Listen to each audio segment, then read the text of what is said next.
Hey, how's it going, guys? It's the Lawmaster here, and welcome back to episode number 2 of Off Topic, the series where we take a break from Call of Duty and just go through a random top 5 while also showing some different gameplays, which today is again Rocket League, because you guys seem to just really enjoy it in the last one, so I thought I'd bring it back since it is honestly probably one of my favorite games of all time. But anyways, for today's top 5, since it is the release date of Suicide Squad, one of the most anticipated movies this year, I thought it would be cool to put together a list of some of the most interesting and crazy facts about the movie. Now, before we get into it, guys, I will note that all of these facts are just behind the scenes stuff, so there are no spoilers at all, so feel free to watch it if you haven't seen the movie yet. But other than that, guys, let's not waste any more time here, and let's get into the first fact on the list, and this one is that the majority of the cast and crew for Suicide Squad actually got the tattoo Squad in honor of the film. Now, these just weren't temporary tattoos, they were full permanent tattoos, and what makes it even more interesting is that a bunch of these tattoos were actually applied by Margot Robbie, who plays Harley Quinn in the movie. And as you can probably see, she had little to no experience before creating these tattoos. She literally just bought a tattoo gun, went around and just asked people if they would like to get this tattoo, and a bunch of people went along with it. Now, to take this even one step further, Will Smith, who plays Deadshot in the movie, even tattooed Joel Kinnaman, who plays Rick Flag. That's right, Will Smith, who is not a tattoo expert at all, decided to tattoo Joel, and Joel is quoted saying that he honestly pretty much regrets that decision because it kind of looks like a child created it. But either way, it's just a very cool thing to see a cast and crew come together like this and do something fairly stupid to support their film. But anyways, moving on to the second fact in this list. This one has to do with today's date, August 5th, which is the release date of the movie. And if you didn't know, today is actually the 50th anniversary of the Joker's live action debut on screen. So that's right, Cesar Romero, the original Joker, originally starred in both Batman in 1966 and Batman the movie in the same year. Now, I don't know about you, but I thought that was just a very cool thing to do because the 50th anniversary is just such a big milestone, and they celebrated it in one of the most epic ways possible by releasing an entire movie that makes the Joker pretty much the star of it. He's no longer this kind of villain that people are rooting against, he's the villain that people are rooting for, and I just thought that that was a really awesome thing to do. Now, moving on again, this is the third fact of this list, and this one has to do with Will Smith. So again, Will Smith plays Deadshot in the movie, who is kind of this like expert marksman, really deadly with guns. So to prepare for this role, they had Will go out and train with Navy SEALs and Army Rangers. Now, this training included practice with firing a Glock 9mm handgun and also an AR-15 rifle. Now, what's pretty funny about this story is that they said Will was actually a really fast learner with these guns and was even particularly good at long distance shots with the AR-15. So yeah, I guess Will Smith was just destined to be Deadshot in this movie, and I don't know if he had previous experience with guns or whatnot and if that helped him, but either way, it definitely proved to be useful because, you know, in the movie, he does look like he knows what he's doing, which is pretty important for a master assassin, killer, whatever this guy is. Now, moving on again in this list, we're gonna go to a fairly broad fact about Suicide Squad, and this is that although this is the first movie including the Suicide Squad itself, it isn't actually the first live action showing of them. It's actually the third. That's right, the squad has previously appeared in both Smallville in 2001 and Arrow in 2012. Now, to be completely honest, the Suicide Squad in both of these TV shows looks...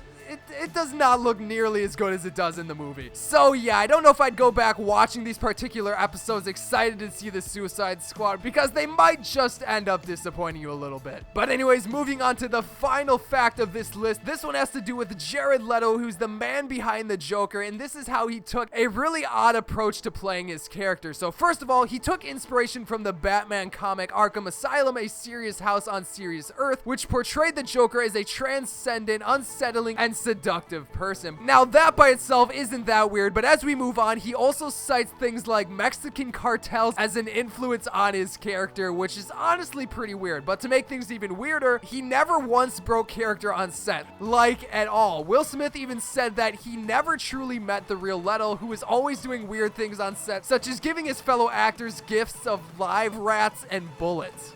Yeah, now, I'm no expert or psychiatrist, but I don't think this is the normal way to go about playing playing a character. It definitely means he's dedicated, like 100% dedicated, 110% dedicated, but I can't imagine this is too healthy for somebody to just completely change their personality just to fit a role. But in the end, who cares? He turned out to be fine anyways, and he plays a really sick Joker in the movie, which, you know, that's really all that matters in the end. I'm just joking, guys. But anyways, that's gonna be it for today's Off Topic. I hope you enjoyed it, and if you did, be sure to leave a like down below. It only takes a second, and it helps me out a ton. And don't forget to comment an idea for a future top 5 that you would like to see me create. But other than that, guys, again, I hope you enjoyed today's video. I'm the Llama Sir, and I will see you guys next time.